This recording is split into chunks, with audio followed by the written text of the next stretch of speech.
Welcome to my channel. We'll be talking to you about anti-money laundering and countering the financing of terrorism, otherwise called AML and CFT. There is actually a third leg known as combating proliferation financing of weapons of mass destruction. We're not going to be going to that in this lecture. So I'll just give you a brief introduction of AML, CFT, what it stands for, and what you need to know. So let's quickly just dive into our class. And then any questions that you have along the line, you can put on the comment section. Okay, so my name is Morris, Kerema Morris. I have been doing AML CFT since the last 2 years. I'm actually not new per se in the business of AML CFT, but people have been asking questions regarding this concept because apparently it kind of looks like it's new, especially in this space in Nigeria. The Nigerian economy, or Nigeria as a whole, just came out of the Financial Action Task Force grey list. And then so many people are asking, what does that mean? So it's something that I'm going to be explaining as the lesson unfolds. But here, we'll just bring quickly the concept of AML CFT to those that perhaps don't know about it for now. So let's just dive in. I currently work with the Economic and Financial Crimes Commission and in the departments of the Special Control Unit Against Money Laundering, which is otherwise called Scuml. A lot of people still do not know about Scuml, but Scuml has been there since 2005 or thereabout. 2005 up until now, it's about 20 years, And Scuml is a department that is saddled with the responsibility of, monitoring, supervising, and regulating the activities of a sector that's been tagged designated non-financial businesses and professions, right? Otherwise known as the DNFBP sector. Before the name was coined, it used to be the designated non-financial institutions. So on one hand, we have the financial institutions like the banks, the insurance companies, etc. And then on the other hand, we have the designated non-financial businesses and professions. So for those businesses, you'll be looking at, say, the real estate sector, the supermarkets, and then for professions, you'll be looking at the auditing firms, consultancy, law firms, and the likes, the trust and company services providers. Right, so the mandate of Scuml is encapsulated in the Money Laundering Prevention and Prohibition Act 2022. That act has been reenacted and repealed several times. We've had the 2004, we've had the 2011, and currently what we do have is the 2022 Money Laundering Prevention and Prohibition Act. So Scuml draws its powers from that act. The various sections in the Act has given Scuml that mandate to regulate these particular sectors that I've earlier mentioned to you. And for avoidance of doubt, in the sections 30 of the Money Laundering Prevention and Prohibition Act, there are a list of about 23 different businesses and professions that have been tagged or classified as designated non-financial businesses and professions.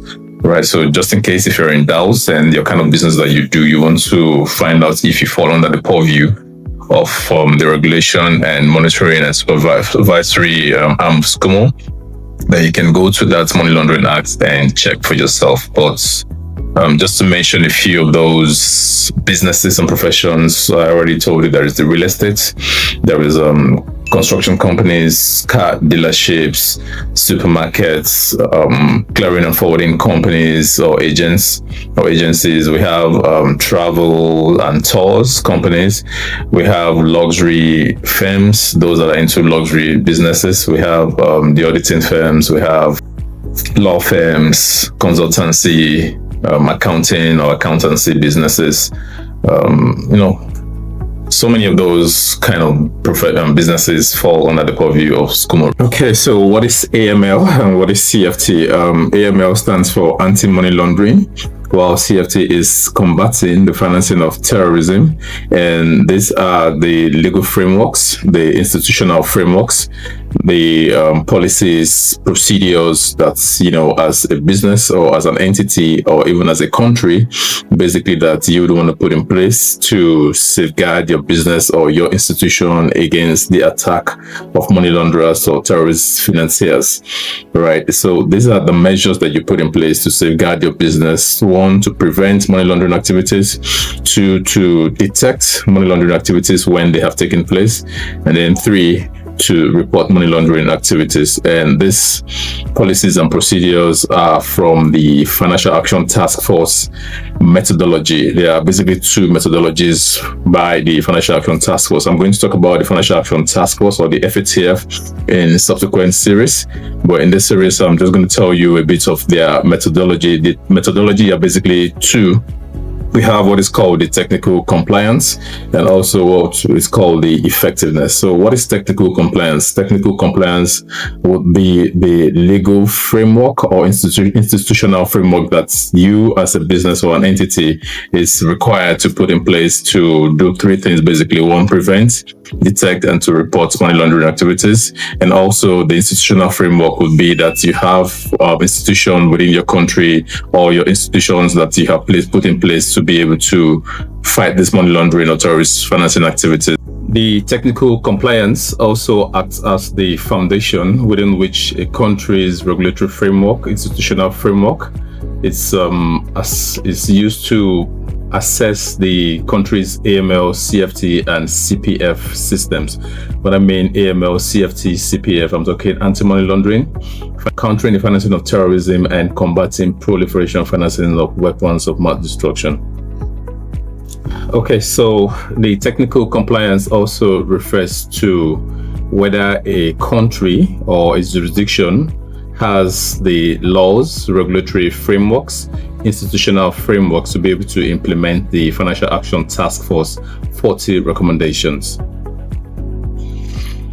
So just a brief background of what the FATF is, or the Financial Action Task Force. It's the global watchdog on money laundering and terrorist financing activities, and also the body that sets standards for countries and different jurisdictions to be able to implement the FATF 40 recommendations. So there are 40 recommendations that have been issued to different countries, especially the countries that are member countries of the United Nations that fall under the FATF. We don't have all countries in United Nations that are member countries of FATF. However, countries that are within the United Nations are expected, especially, to carry on with these 40 recommendations that have been set by the FATF to be able to implement this technical compliance or the regulatory framework and institutional framework that I mentioned.